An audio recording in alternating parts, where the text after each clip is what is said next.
Welcome to the email marketing tips, guys. I'm going to take you from beginner to advanced here. So I'm going to give you the best tips that I know of that I've utilized in my e-commerce and entrepreneur journey. I hope that they really make a positive impact on you as well. And if you take these and utilize them, they will really up your email marketing game. So I'm going to go over the overview really fast so you know exactly what's going to be taught here and in what specific order. First, we're going to talk about 3 common email marketing mistakes that you need to avoid that most people make. We're also going to cover 5 crucial copywriting tips. So the copywriting is basically just what you're putting in your email, right? How you're structuring it, how you're wording things, how you're communicating to your email audience and email readers. Then we're going to talk about email autoresponders and how to set up email autorespond sequences. Very valuable, so you can take your time and effort out of the equation. You can set it all up initially ahead of time so that you don't have to worry about it when somebody hops onto your list, or in the future if you're collecting emails, you don't have to send out emails manually on your own. They will all be automated and you can go about living your life,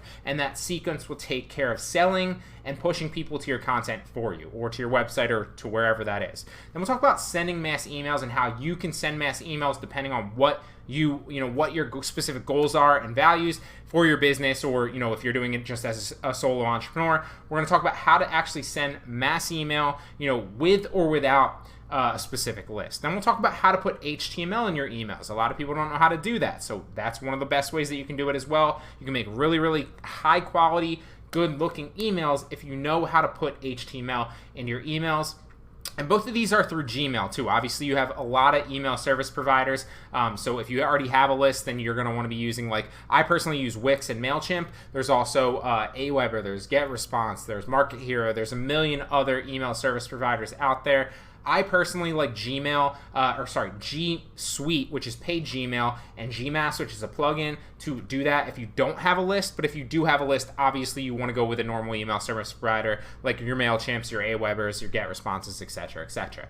Also, I'm going to show you how to put HTML in a Gmail email, because a lot of people, if you're using G Suite and Gmass, like I'm going to show you, a lot of people can just hop on MailChimp if they have a list already, and those emails you can create like a good template that looks really good, and you don't have to worry about HTML, right? But if you're sending it through Gmail and maybe you don't have a list already, then you're going to need to know how to send an HTML email to a random email blast of an email list that isn't on your list already, right?